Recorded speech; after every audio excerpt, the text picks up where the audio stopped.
And also, I mean, to make things easier, after 14 years, I've actually written a book on this called The Case Against Fluoride. It will be out in September. 2 other scientists and myself wrote this book to give you the whole information. And at least, you know, and also journalists, you know, I mean, you're rare on this way. Would you call yourself a journalist? Or no, yes, communicator. Yeah, I'm a physician journalist. Yeah. Absolutely. But we have too many journalists in this country that just take one-liners out there and think they've covered the issue. They'll say things like, oh, the Center for Disease Control says that fluoridation is one of the top 10 public health achievements of the 20th century. And just take it at face value without realizing the Center for Disease Control only has one division looking at this called the Oral Health Division. They're nearly all dentally trained, and their mission is to promote fluoridation. There's no other division. It's not to protect your health. No. There's no other division at the CDC which is looking at the health. This is not happening. And so we need journalists to get below the surface of this thing. And we will do it. There's no question. This is not going to be the last time you see us together. We're going to come up with a whole process. We're going to break these issues down to the very specific points and give you talking points so that you can communicate intelligently to others and help educate them and increase the awareness and the consciousness, because we don't need to convince every person in this country. It's absolutely not the case. We have to reach, as Malcolm Gladwell refers to, as a tipping point. And maybe as little as 5% of the population. Once they understand it, once they get behind this, the policies will change. They'll fall like dominoes. And you know, another issue which we haven't mentioned is thyroid function. Oh, sure. Thyroid. Doctors used to, in the 30s, 40s, 50s in Europe, doctors used to use fluoride to lower thyroid function of patients with overactive thyroid glands. And so that's a real concern, especially today we have millions of people with low thyroid function. Oh, absolutely. And mostly women. This, for some reason, seems to be particularly sensitive to this. And because I've seen tens of thousands of patients, and you know, it's a really common problem. And just if you're a woman watching this and think you have some low thyroid conditions, such as low body temperature, lack of energy, dry skin, tendency towards constipation, not sweating very well, if these are symptoms that you have, then you want to get a test called a TSH, or thyroid stimulating hormone. And if it's above 1.5, then you probably have something that needs to be addressed. And it could be, then it becomes really mandatory to avoid fluoride in the water supply, but also other sources of fluoride. I want to, maybe we can touch on that now, because it's not just in your water, folks, it's in other areas. Obviously fluoridated toothpaste, but the other areas would be the drugs you take. I mean, a lot of the antidepressants and many of the antibiotics, especially the fluoroquinolones, they're loaded with fluoride. And as we believe, some of them are so toxic. Yeah. I mean, these are really toxic drugs. And then the other source would be pesticides. Pesticides, yes, pesticides. So that's the importance of eating organically. Yeah. Because you know why they're in pesticides? Because they're toxic. They kill organisms. Yeah. It's not a mystery. You know, fluoride is a poison. And one of the reasons it's in toothpaste is acting as a pesticide to kill the bacteria. I didn't realize. I didn't realize it was. Yeah, it was one of the. Yeah, I thought it was the primary reason was to improve the bone density in some way, but I didn't realize that was a mechanism of action. One is to harden the enamel. That's the theory, is that the fluoride ion replaces the hydroxide ion in the enamel. And the other thing is that at those high levels of 1,000 parts per million toothpaste, it will kill some of the bacteria. There's arguments about whether those bacteria now are sort of developed, and so now they're immune to it. And resistant. Yeah. Interesting.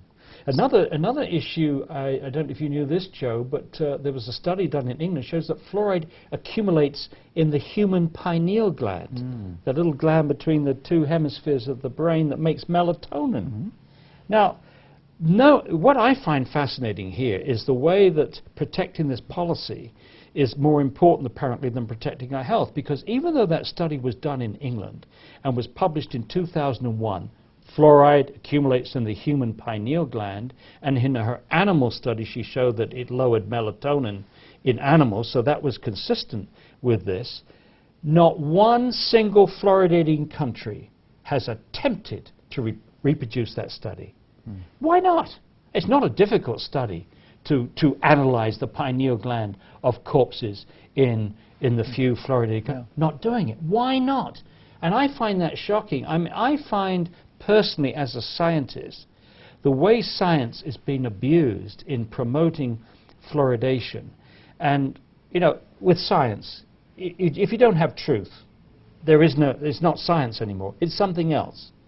And when you don't have science informing public health policy, that's a huge threat.